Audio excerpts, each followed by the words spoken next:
दोस्तों,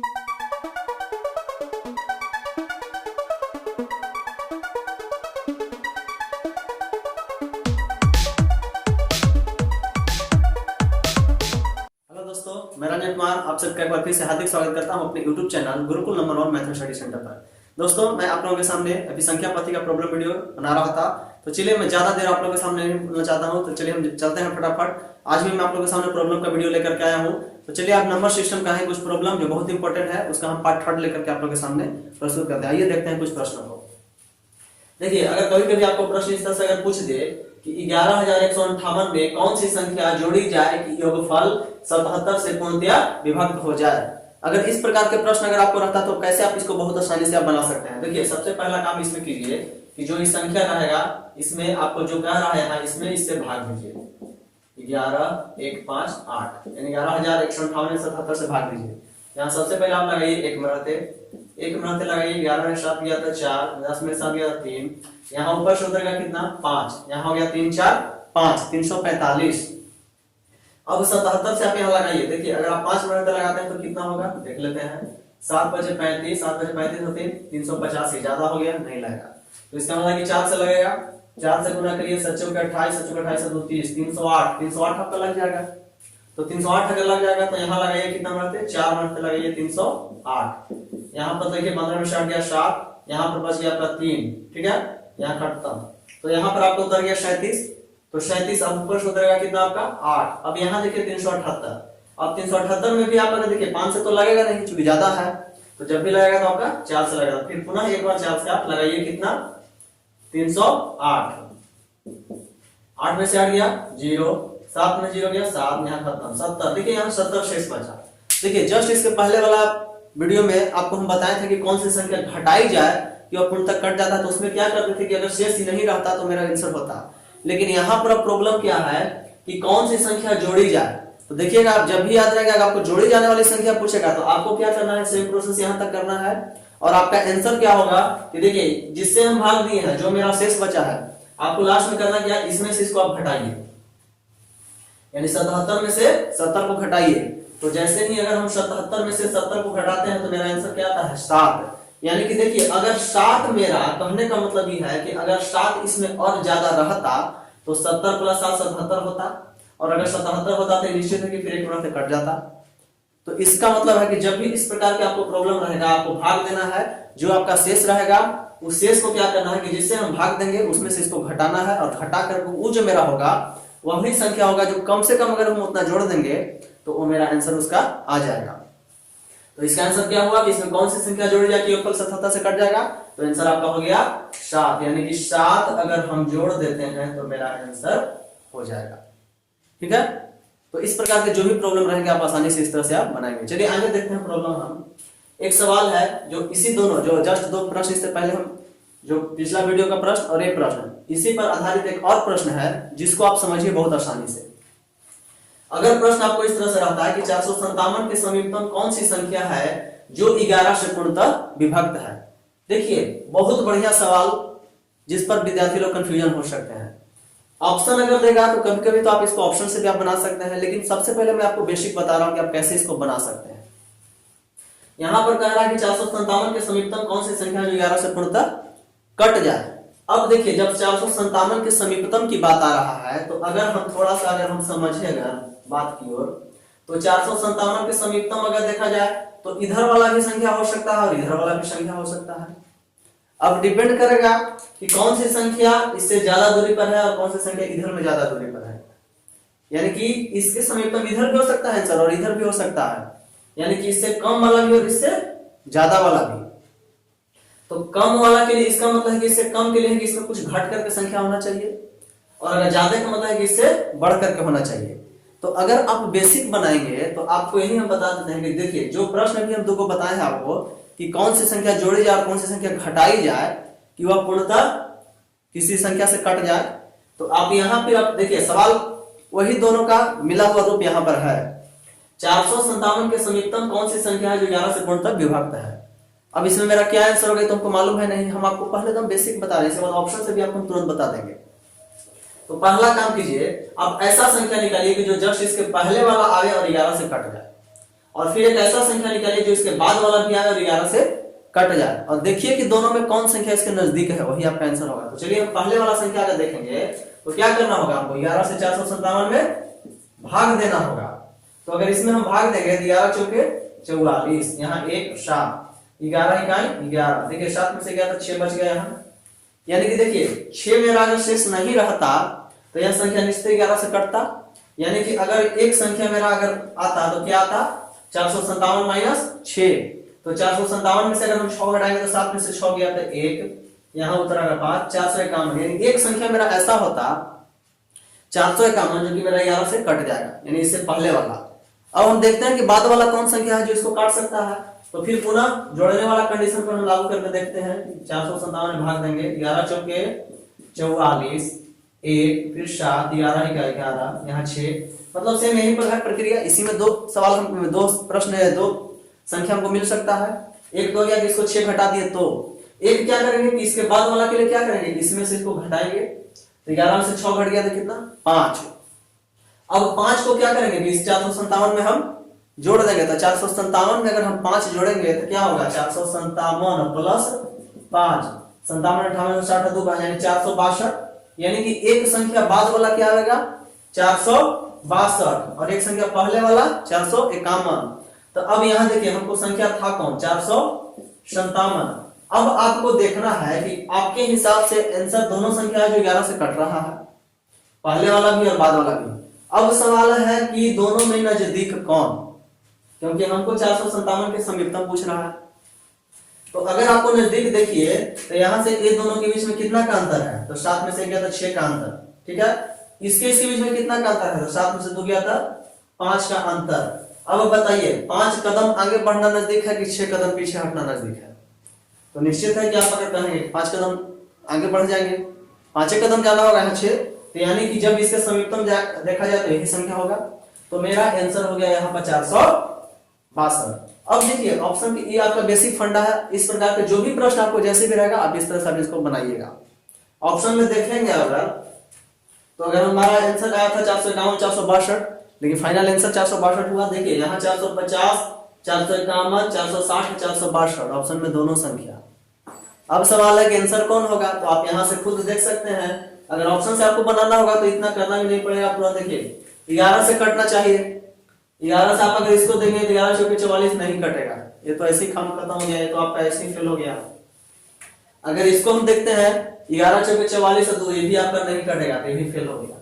अब रह गया कि ये दोनों सवाल दोनों कटेगा, तो जब ऑप्शन देखेंगे तो दोनों कटेगा, तो हम देख लेंगे कि 457 और इसके बीच में किसका किसका कितना डिफरेंट है। तो यहाँ आपका डिफरेंट आया है 6 और यहाँ पे डिफरेंट आया है आपका 5, तो आपका आंसर ऑप्शन से भी अगर आपको डायरेक्ट मानना होगा तो 462 आप मार सकते हैं। तो इस तरह से आपको जो भी प्रश्न अगर इस टाइप पे पूछेगा, कितना भी बड़ा प्रश्न, आप बेसिक में इस तरह से आप बना के बहुत आसानी से आप अपना हल कर सकते हैं, कहीं पर आपको कंफ्यूजन नहीं होगा। चलिए आगे देखते हैं हम और कुछ प्रश्नों को। देखिए मैंने संख्या पद्धति के अंतर्गत में आपको इकाई अंक निकालना बहुत अच्छी तरह से बता दिया है। आपको अगर इकाई अंक के बारे में अगर आपको कुछ भी जानना है तो मेरा संख्या पद्धति का जो प्लेलिस्ट का वीडियो है, संख्या पद्धति से संबंधित वीडियो, उसमें आप जानिए, देखिए कि आप इकाई अंक मैंने कैसे निकालना बताया है। तो चलिए देखते हैं कुछ इकाई अंक से संबंधित प्रॉब्लम। उसमें मैंने 3 प्रकार के नियम बताया है, क्योंकि किसी भी संख्या के अंक में इकाई अंक करने की संभावना 0 से लेकर 9 अंक तक, यानी कुल 10 अंक ही आ सकता है। उसको 3 भाग में मैंने बांट करके बताया है। पहला रूल मैंने बताया है 0 1 5 6 रूल, दूसरा है 2 3 7 8 रूल और तीसरा है 4 और 9 रूल। 0 1 5 6 रूल कहता है कि अगर किसी संख्या के इकाई के स्थान में अगर 0 1 5 6 अगर होगा तो उसका इकाई अंक चाहे पावर कुछ भी क्यों ना हो, इकाई अंक 0 1 5 6 ही होगा। दूसरा 2 3 7 8 रूल में हमारा क्या नियम है कि उसके पावर अगर कुछ भी दे रहेगा, किसी संख्या का अगर इकाई अंक 2 3 7 8 रहेगा, पावर चाहे कुछ भी रहेगा, पावर में हम लोग 4 से भाग देते हैं। भाग देने के बाद अगर पूरा कट जाता है तो उसका इकाई अंक होता है, अगर जैसे 2 है तो 2 के पावर अगर 4 से भाग दें तो 4 होगा, और अगर कुछ शेष बचता है तो फिर उसके पावर में शेष चला जाता है। देखिए प्रॉब्लम को देखिए, आपको आसानी से समझ में आ जाएगा। और बाकी नियम जानना है तो आप प्लेलिस्ट में जाकर के मेरा उसका वीडियो को देख ले आप। देखिए अगर आपको कोई प्रश्न पूछ दे इस तरह से कि 568 गुने 236 गुने 479 गुने 512 में इकाई अंक क्या होगा, यहाँ जिस तरह से गुना के रूप में है, योग के रूप में भी आपको पूछ सकता है, घटाव के रूप में भी पूछ सकता है, ठीक है।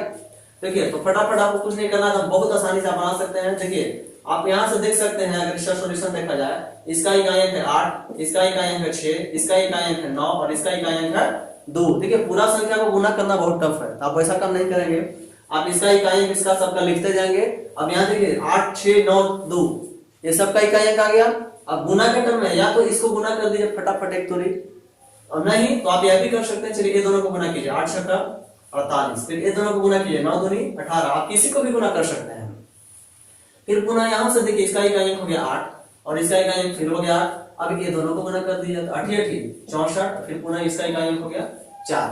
तो इस तरह से आप बहुत शॉर्ट में इसको आप बना सकते हैं, ठीक है। अगर योग के रूप में रहता तो जोड़ते जोड़ते हम लोग काम करते हैं, घटाव के रूप में रहता तो घटा देते हैं। कभी कभी आप घटाव के रूप में आप निकालिएगा तो पहले वाला का इकाई अंक आ जाएगा कम और दूसरा वाला के बाद में आएगा ज्यादा, तो अगर कम जहां पर आ जाएगा उसको आप क्या कीजिए कि 10 ऐड कर दीजिए और फिर उसमें से उसको घटाइए। जैसे अगर मान लेते हैं इधर अगर इकाई अंक 1 आता है, इधर अगर 6 आता है, तो 1 को आप 11 मान लीजिए, यानी 10 प्लस 1 11, 11 में 6 घटाइए, आंसर होगा आपका 5। ऐसा आ सकता है प्रॉब्लम कभी भी। आइए दूसरा देखते हैं प्रॉब्लम। 2137 के पावर 754 में इकाई अंक क्या होगा। अब यहाँ देखिए 2 3 7 8 किसी संख्या की इकाई के स्थान पर है 2 3 7 8, तो 7 है यहाँ पर, तो 7 अगर है तो अब इसका नियम कहता है कि पावर में हम 4 से भाग देंगे। तो पावर में अगर हम 4 से भाग देते हैं तो सबसे पहले आप देखिए 4 में जैसे ही 754 से अगर हम भाग देते हैं 754 में, तो 4 से भाग देने के बाद क्या होगा 4 का 4 3 यहाँ 4 4 8 32 यहाँ 2 यहाँ उत्तरा कितना, सॉरी 754 था ना, मैंने गलती लिख दिया। देखिए 754 था तो 4 में 754 यहाँ देखिए 4 का 4 3 5 4 8 32 यहाँ उतरेगा 3 यहाँ से उतरेगा 4 फिर 4 8 32 यहाँ पर उतरेगा 2। अब कहने का मतलब है कि 2 शेष बच गया, तो जब भी इसका 2 शेष बच गया तो इसका जो इकाई अंक होगा 7 के पावर, ये जो शेष हमारा हुआ ना यानी 754 को हम ऐसे लिख सकते हैं 4 गुना 188 प्लस 2, तो जो हमारा शेष आया तो इसका इकाई अंक होगा 7 के पावर 2। अगर मान लेते पूरा पूरा कट जाता तो इकाई अंक क्या होता 7 के पावर 4, तो कटा नहीं यहाँ पर, तो 7 के पावर 2 का मतलब होता है 49 और 49 का इकाई अंक क्या होगा 9, आंसर हो गया। तो इस तरह से ऐसे ऐसे प्रश्न भी आपको 2-3 टर्म में भी दे सकता है, ऐसा ऐसा लेकर गुना में देगा, तो बारी बारी से सबके निकालेंगे, गुना में रहेगा गुना में करेंगे, जोड़ में रहेगा जोड़ करेंगे, घटाव रहेगा घटाव कर देंगे। उम्मीद करते हैं कि आप ये समझ गए होंगे अच्छी तरह से। चलिए आइए देखते हैं दूसरा प्रॉब्लम। यहाँ देखिए 2464 के पावर 1793 गुना 615 के पावर 317 गुना 131 के पावर 497, ठीक है, सॉरी 491 है, कई का क्या होगा। अगर ऐसा प्रश्न रहता है तो देखिए सबसे पहले यहाँ देखिए तीसरा नियम जो हम बताए हैं 4 और 9 नियम, तो यहाँ इकाई अंक के स्थान पर है 4 या 9 भी रहता, तो इसके लिए नियम क्या है कि पावर में हम 2 से भाग देंगे। जिस तरह से यहाँ 4 से भाग दिए यहाँ पर 2 से भाग देंगे, तो अब यहाँ जैसे मान लें कि 2 से भाग देते हैं 1793 में 2 8 16 9 2 9 18 1 3 2 6 12, यहाँ भी देखिए अब एक शेष बच गया। अब एक शेष बच गया तो इसका इकाई क्या होगा, क्योंकि इकाई यहाँ पर 4 है तो 4 के पास जो शेष आएगा 1, यानी कि आपका इसका आंसर हो गया 4। और अगर मान लेते हैं कि पूरा पूरा कट जाता है यानी शेष 0 आता, तो यहाँ चूंकि 2 से भाग दिए हैं तो आंसर हो जाता है 4 के पावर 2, यानी 4 के पावर 2 का मतलब 16, 16 का इकाई अंक 6 उस स्थिति में होता। तो चलिए इसका इकाई अंक निकल गया 4। अब यहाँ देखिए 615 के पावर 317, तो इसके लिए नियम बताया है हम, पहला नियम है कि 0156, अगर किसी संख्या के इकाई के स्थान पर 0156 होगा तो इसका इकाई अंक वही होगा। तो यहाँ तो 5 है तो इसका चुपचाप इकाई अंक आपका हो गया 5, और यहाँ देखिए 1 है तो इसका इकाई अंक होगा 1, क्योंकि 0156 रूप में भी आता है। तो देखिए इसका इकाई अंक निकल गया 4, इसका निकल गया 5 और इसका निकल गया 1। अब तीनों चूंकि गुना के रूप में है, तो गुना के रूप में है तो इसलिए फाइनल इसका इकाई अंक क्या होगा 4 गुने 5 गुने 1, तो 4 गुना 5 गुना 1 करेंगे तो होगा 5 के 20 गुना 1 बराबर 20। अब बताइए 20 का इकाई अंक क्या है, तो 20 का इकाई अंक है 0। तो उम्मीद करते हैं कि आपको इकाई अंक से संबंधित जो भी प्रॉब्लम रहेगा आप बहुत आसानी से उसको आप चुटकी में समझ सकते हैं। एक प्रश्न और मैं इकाई अंक पर आपको चलता हूं लेकर के, आप देखिए इसको। आइए देखते हैं एक और प्रश्न। देखिए अगर आपको कोई प्रश्न ऐसा पूछे यदि 459 गुने 46 गुना 28 स्टार यहाँ देखिए दिया हुआ है, 459 गुना 46 गुने 2 8 यहाँ स्टार है, यानी कोई यहाँ पर भी अंक है, गुना 484 इसका इकाई अंक आपको दिया है कि 2 हो तो स्टार का मान क्या होगा। यानी कहने का मतलब है कि देखिए इसका इकाई अंक आपको दे दिया है और पूछ रहा है कि यहाँ स्टार का मान क्या होगा। इसका मतलब है कि इसका इकाई अंक निकाल के दिया हुआ है तो कुछ ना कुछ यहाँ कोई अंक होगा तब तो सबका निकला इकाई अंक। तो सबसे पहला काम हम यही करेंगे कि देखिए इसको बहुत आसानी से आप बना सकते हैं आराम से। देखिए इसका इकाई अंक 9, अब यहाँ देखिए इसका इकाई अंक 6, अब यहाँ 2 8 तो स्टार मालूम है नहीं, तो चलिए इसका इकाई अंक तो जो होगा स्टार होगा, और यहाँ पर इसका इकाई अंक 4।